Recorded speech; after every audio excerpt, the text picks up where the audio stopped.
In the searing heart of ancient Egypt, where the golden sun ruled without mercy and the Nile was both a blessing and a curse, there lived a girl named Hameera. She was just 15 when her fate was sealed, not by her own hands, but by her father's. In the bustling village of Menat Khufu, traders and nobles came and went, their coin deciding lives like the gods casting lots. Hameera's father, Akil, once a respected scribe, had fallen into disgrace. Gambling debts, borrowed gold, and a failed crop had pushed him past redemption. In desperation, he offered the only treasure he had left his daughter. Hameera had heard whispers in the village square. He's sold her to the salt merchant. A girl like that won't last a week. She refused to believe it until the morning her father avoided her gaze, placing a worn linen bundle at her feet. "Forgive me," he mumbled, tears hidden beneath a crust of shame and dust. Moments later, she was bound and led away by 2 guards hired by her new master. The merchant, Nebaman, was a cruel and cunning man who traded salt and slaves alike. His eyes were narrow, and his heart narrower. Hameera was not sold for her skill or strength. She was currency, repayment, a warning to other debtors. Her journey was brutal. Shackled in a cart drawn by oxen, she passed towns she'd never see again. No farewell, no kindness, just the bitter sting of betrayal. But within her, something refused to break. At night, while others wept or prayed, Hameera stared at the stars. She whispered to Isis, protector of women, asking not for rescue, but for a chance to survive, to escape, to reclaim her name. In her silence, a storm gathered. She didn't know where Nebaman would take her, or what fate awaited, but she vowed she would not die a slave. Her story was just beginning, written not on papyrus, but in blood and sand. And so, under the desert moonlight, Hameera's journey began, sold to pay for another's sins, but destined to carve her name into the very stone that sought to bury her. Nebaman's caravan slithered across the dunes like a scar upon the earth. It was a procession of dust and despair camels, laden with sacks of salt, guards with lashes instead of words, and slaves like Hameera, each step stolen from dignity. Her wrists bore rope burns, her feet blistered from the heat, but her spirit, though bruised, held fast. She observed everything: the route they took, the water breaks, the faces of the other slaves. Survival began with learning. Nebaman's camp was a harsh place carved into the edge of the eastern desert. His outpost overlooked the mines, where men hacked at salt veins with stone tools. The heat there was a second punishment. Hameera was assigned to the slave women's quarters, dark, airless tents where sorrow hung thicker than the heat. The older women muttered warnings. Don't speak unless spoken to. Don't look Nebaman in the eye. Don't hope for mercy. But Hameera was not like the others. She did not fold beneath fear. When ordered to fetch water, she memorized every path. When slapped for hesitation, she counted the guard's steps. Her mind sharpened like a blade. Though her body belonged to Nebaman, her will did not. It wasn't long before Nebaman noticed. He watched her from behind shaded veils, intrigued by her defiance. One evening, he summoned her. "You carry yourself like you are more than what you are," he said, sipping from a bronze cup. "But here you are less." She bowed her head, but her eyes betrayed fire. He leaned closer. "You'll break, or you'll serve." She said nothing, But in her silence, he sensed a challenge. That night, Hameera sat alone beside the ashes of the cooking pit, running sand through her fingers like time itself.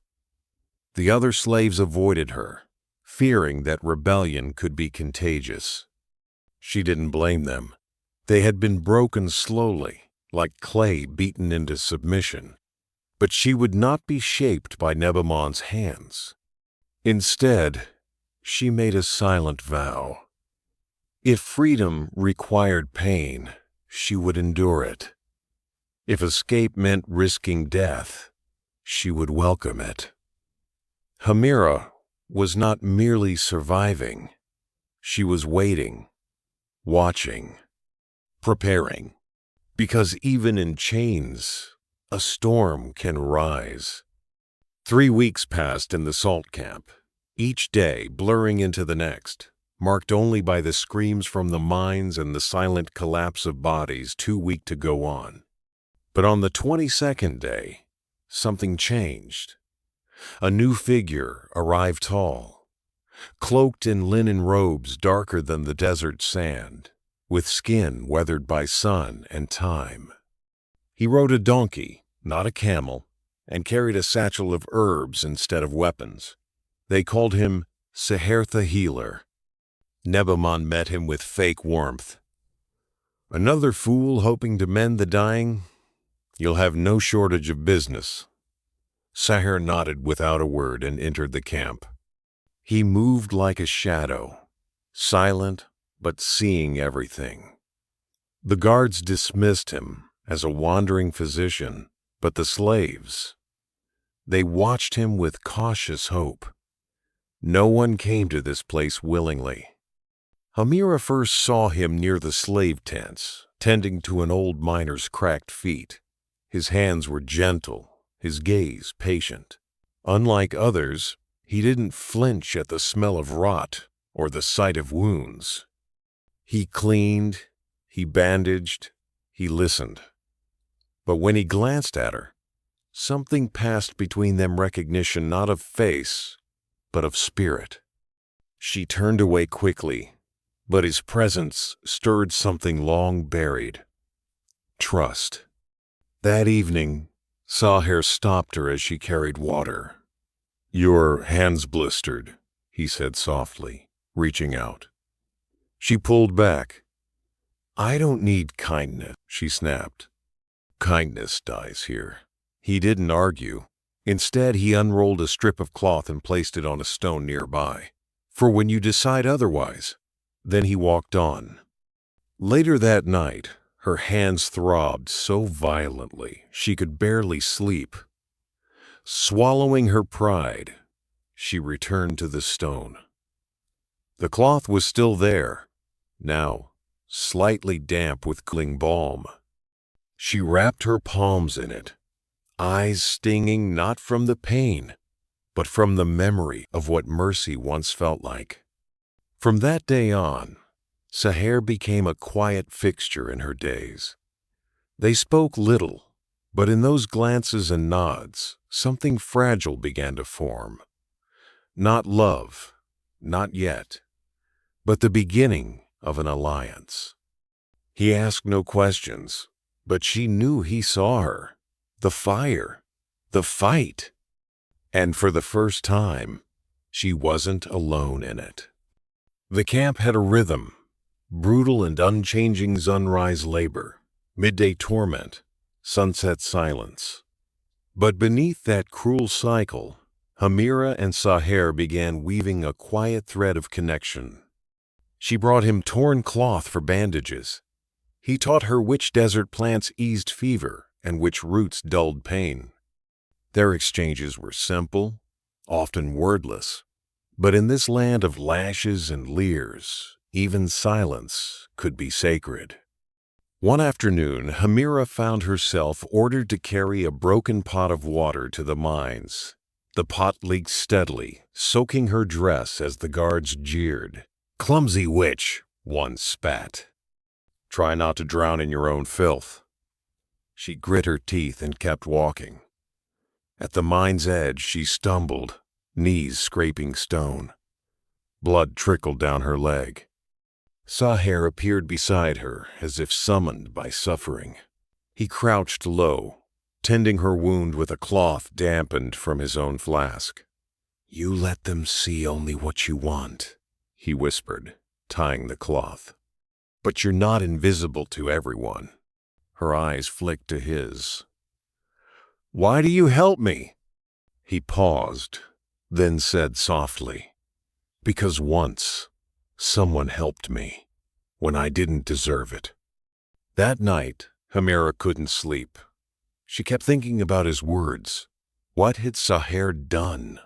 Who had helped him? And why did same mercy now rest on her shoulders? She wanted to ask, but something deeper held her back. Perhaps fear that if she knew his truth, she'd have to share hers. The next day, Nebamon returned from a trading trip, drunk with victory and palm wine. He called for Hameera. "You've lasted longer than expected," he slurred. "Maybe it's time I found you a better buyer." The suggestion wrapped around her like a snake, cold and tightening. Saher stepped forward that evening, not to intervene, but to offer something different, a plan. "I know the desert," he said quietly as they stood near the latrine pit, pretending to discard waste. "There's a path north from the cliffs, dangerous but not watched." Her breath caught. "You're suggesting escape?" "I'm offering choice," he replied. "Slavery or storm?" Hameera didn't answer. Not yet. But in her chest, the scales began to tip, and the girl's soul, to pay a debt, began to count a different cost, the price of freedom. 2 nights later, the wind shifted. The desert, once a furnace, now whispered secrets in cooler breezes. Hameera lay in the dirt beside other sleeping slaves, but her eyes were wide open, fixed on the stars. Somewhere beyond those glittering dots lay freedom, or death, perhaps both. Either seemed better than the life she was forced to endure. Just before dawn, Saher found her by the water trough. In the dim light, he handed her a bundle wrapped in a torn shawl, were dried dates, a small flask of water, and something that looked like a crushed papyrus leaf with a charcoal sketch. It was a map, rough and simple. 2 dunes, a stone arch, and a cave symbol beyond the cliffs. "The cave holds old water jars and shade. It's 2 days away," he whispered. Hameera studied the marks, then looked up. "You've escaped before." He didn't deny it. "Yes, but I came back." "Why?" she asked, voice cracking. "To find someone worth escaping with," he said. He left, not waiting for her response. That day, she kept her head down, going about her chores, but her mind raced. She studied the guards' patterns. Morning watch changed at sunrise. Evening meals were delivered late. The dogs' vicious things that snarled at everything were chained until dusk. There was a crack between the supply tent and the fence wall, just wide enough for a thin body to slip through. She had the plan. Now, she needed the moment. At sunset, as the camp prepared for Nebamon's return feast, the noise grew. Laughter, shouting, the thump of drums. Wine flowed, and guards became careless. Hameera crouched beside the tent, watching. Then she saw it, Saher slipping out, one hand gripping a satchel, the other clutching a rolled reed torch. He didn't look back. Later that night, under the cover of chaos, Hameera took a breath and darted through the gap by the supply tent. Her heart pounded louder than the drums behind her. She didn't stop, didn't turn, didn't cry. She ran. The sand swallowed her footprints as quickly as she made them.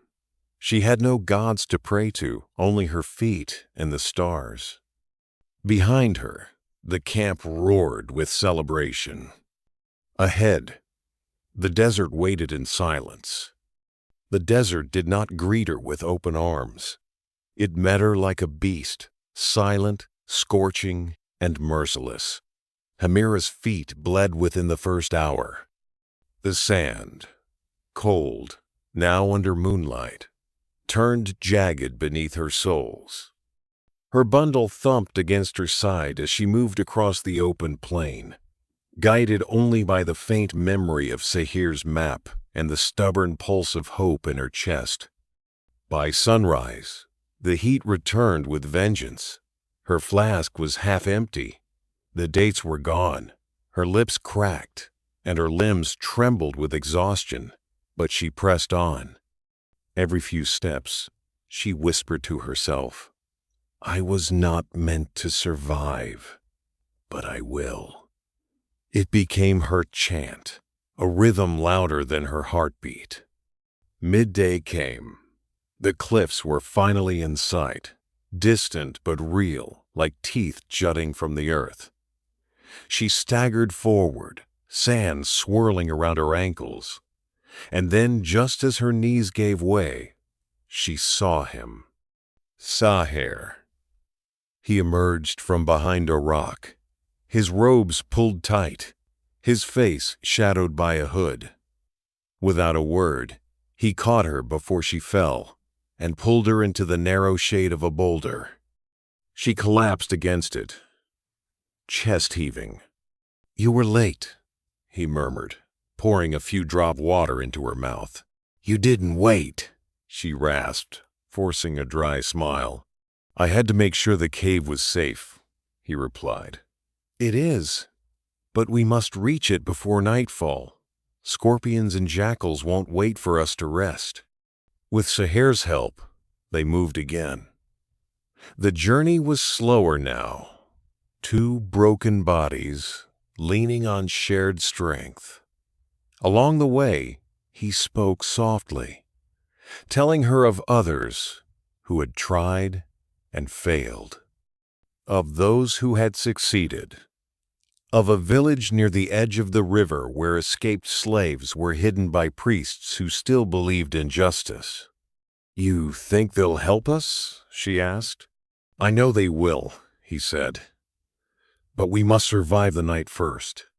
As the sun dipped low and the sky turned fire orange, the mouth of the cave appeared dark, quiet, a wound in the cliffside. They crawled inside, breathless. And in the hush of stone and shadow, Hameera exhaled for the first time as a free soul. Inside the cave, the world felt smaller, but safer. The stone walls were cool and jagged, bearing the ancient marks of time and forgotten travelers. Sahir struck flint against a rock, and a small flame bloomed to life, casting flickering shadows across their faces. Hameera sat close, her body trembling from fatigue, but her eyes sharper than ever. Freedom, she realized, wasn't peace, it was survival layered in more danger. Sahir handed her a piece of dried bread and a sip of precious water. "Eat slowly. We'll need our strength," he said. She obeyed, chewing with her jaws. As they rested, the silence between them deepened, not heavy, but sacred. A bond had been sealed on the desert floor. "Who were you before this?" she asked finally. "A healer," he replied. "In Thebes, I treated nobles, soldiers, even priests. But when I exposed a merchant poisoning his rivals, I was branded a liar and exiled. Truth has a cost in Egypt, especially when it threatens the powerful." Hameera listened, her own pain reflected in his voice.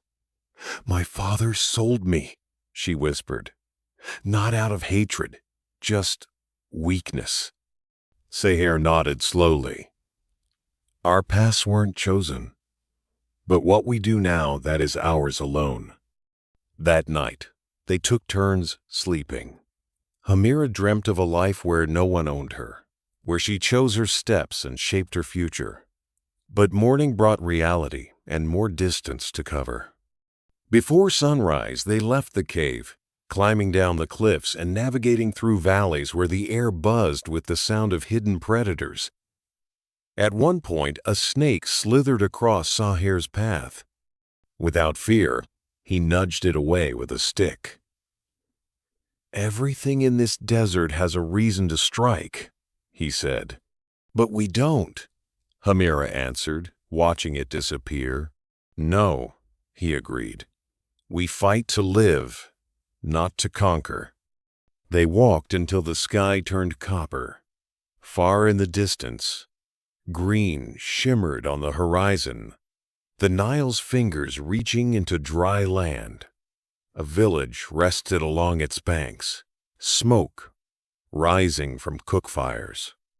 It was small, but it held a promise. They stopped on a dune, wind brushing their faces. "You can go ahead," she said. "You've done enough." Sahir looked at her, firm and calm. "We're not done. Not until you stand on free ground. And you will." As Hameera and Sahir approached the village by the Nile, the land shifted. The air, once dry and sharp, became rich with the scent of water and earth. Date palms swayed gently, and children's laughter floated from mud-brick courtyards. But Hameera did not smile. She had learned too well that peace could be a mask, and kindness often came with cost. The village was called Per Nemut, House of Reeds. It was small, unseen by the great powers of Memphis and Thebes, yet it lived quietly under the protection of the river gods. Here, the priests of Anubis and Isis offered refuge in it in temples of gold, but in huts of clay and straw. They remembered the old ways, when gods walked among men, and justice was more than ink on scrolls. An elderly priest named Anan welcomed them. His eyes were pale but sharp. "We've heard whispers of Sahir," he said, "the healer who vanished into the sand, and now he brings a flame wrapped in scars." He looked at Hameera with neither pity nor curiosity, only respect. "You are safe here, but healing takes time, child." That night, they were given shelter in a reed hut by the riverbank. Hameera washed herself for the first time in weeks, watching dirt and salt disappear into the Nile. She wept not because of pain, but because for the first time, no one was shouting, no whip was chasing her, and no rope bound her hands. In the days that followed, she helped the villagers grind barley and tend goats. She watched Sahir heal broken arms and sick children. She learned their names, those who had once been slaves, thieves, or soldiers abandoned by Pharaoh's army. Here, everyone had been lost once, and here they were found. But peace did not quiet her fire. Each night, she sat beneath the stars, staring across the water. "What now?" she asked herself. "What is freedom if I stay hiding?" Sahir noticed her silence. One evening, he placed a clay tablet in her hand. "Write your story," he said. "Let the world know what they tried to erase." She looked at the blank surface, heart pounding. Then, slowly, she began to etch her name, Hameera, daughter of the desert, not of chains. Her past had been stolen, but her voice would not be. News traveled slower than camels, but faster than silence. Within weeks, whispers reached Per Nemut. Nebamon's salt camp had burned. The guards were dead or fled, the mines abandoned. No one knew who had set the fire, but rumors said a girl had escaped, and her name was spoken like a curse and a prayer, Hameera. Some said she called down the wrath of Isis, others that she slit throats in the night. But the truth, known only to a few, sat quietly beside the Nile, helping a child braid rushes into a basket. Hameera heard the tales from a traveling potter. "They say she vanished like smoke," he chuckled, not knowing he spoke to the very myth. She smiled faintly. "Sometimes smoke is all that's left of a fire." But inside her, flames still stirred. She began writing not only her own story, but those of others. The girl who lost her tongue for refusing to serve wine.